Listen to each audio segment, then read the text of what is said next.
A group of teenage girls decided to spend the night at a friend's house, taking advantage of the fact that her parents were out of town. As the night grew late and they turned off the lights, their conversation drifted to a local legend about an old man who had recently been buried in a nearby cemetery.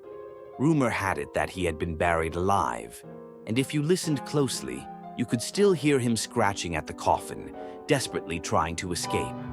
One of the girls scoffed at the story, dismissing it as nothing more than silly superstition. Annoyed by her attitude, the others dared her to prove her bravery by visiting the man's grave.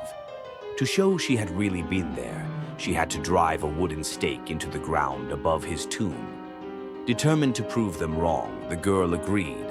She left the house, heading into the dark night as her friends huddled together, watching her go. They turned the lights off again, waiting in nervous anticipation for her return. An hour passed, then another, but the girl didn't come back. The remaining girls lay awake in bed, their fear mounting with each tick of the clock. By the time dawn broke, their friend was still nowhere to be found. Later that morning, the girls' parents returned home. When they discovered what had happened, they rushed to the cemetery along with the other parents.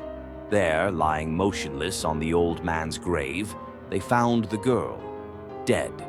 As the parents examined the scene, they saw that when she had bent down to hammer the stake into the ground, she had unknowingly pinned the hem of her skirt beneath it. When she stood up and couldn't move, she panicked, convinced that the old man had reached up from the grave to grab her. Overcome with terror, she died on the spot.